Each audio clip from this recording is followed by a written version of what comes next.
Le ministère de la Santé et du Développement social présente pour exposer ses avancées sur l'éradication du ver de Guinée à l'horizon 2030 à Djamena. Mali et Royaume d'Espagne vers le renforcement de la coopération à travers la formation. C'était là les titres. Mesdames et messieurs, bonsoir et bienvenue. Nous commençons cette page d'information avec la sortie massive des Maliens devant l'ambassade d'Algérie à Bamako ce 8 avril 2025 pour manifester leur mécontentement face aux agissements hostiles de l'Algérie contre le Mali dans l'affaire du drone de surveillance de l'armée malienne. La destruction par l'Algérie du drone des forces armées maliennes en mission ordinaire de surveillance du territoire sur l'espace algérien est survenue dans la nuit du 31 mars au 1er avril 2025. Sur la même veine, la population, ou plutôt les populations de Kati ont marché ce mercredi pour montrer leur mécontentement face à cet acte de l'Algérie contre le Mali et apporter leur soutien aux autorités de la transition. Le président du conseil d'administration d'Orange Mali, M. Sékou Dramé, a été reçu en audience par le Premier ministre, le général de division Abdoulaye Maïga, ce mardi 8 avril 2025. Une visite qui entre dans le cadre de la délégation de service public.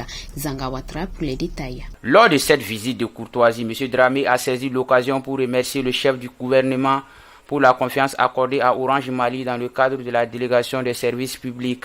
Il a exprimé sa reconnaissance pour les efforts consentis et a réaffirmé l'engagement de son groupe à poursuivre les investissements afin d'améliorer la qualité des services et les hisser aux standards internationaux.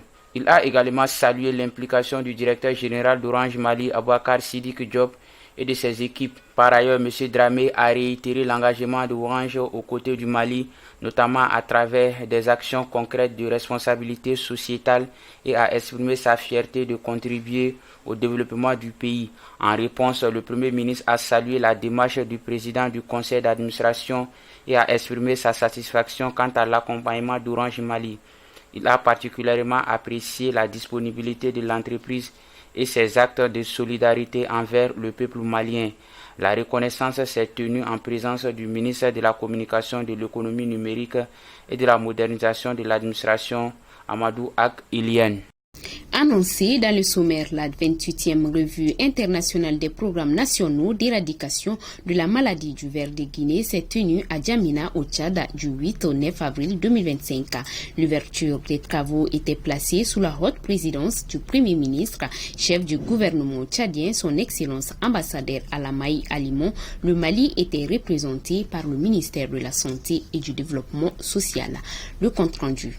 Le ministre de la Santé publique et de la Prévention du Tchad, Dr Majid Abderrahim Mahamat, dans son intervention introductive, a placé la rencontre dans son contexte en précisant que cette revue est l'occasion de discuter des causes profondes et de chercher ensemble des solutions idoines pour atteindre l'objectif commun qui est l'éradication définitive du ver de Guinée. Le ministre de la Santé publique du Cameroun, Dr Malachi Manaouda, a précisé au nom de ses pairs que l'éradication du ver de Guinée demande des stratégies adaptées et beaucoup de ressources. Il a ajouté que le ver de Guinée est une maladie tropicale négligée et que malgré les efforts consentis, il continue de sévir à travers le monde et particulièrement dans certains pays africains tels que le Tchad, le Cameroun, l'Éthiopie, le Mali, le Sud-Soudan et l'Angola.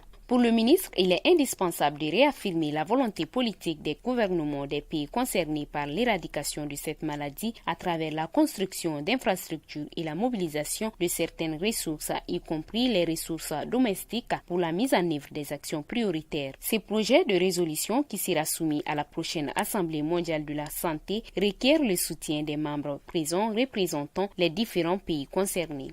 Toujours avec les actualités, le ministre de l'Enseignement supérieur et de la Recherche scientifique, le professeur Bourima Kansai, a accordé une audience à son Excellence M. Antonio Guilena Hidalgo, ambassadeur du Royaume d'Espagne au Mali, ce lundi 7 avril 2025.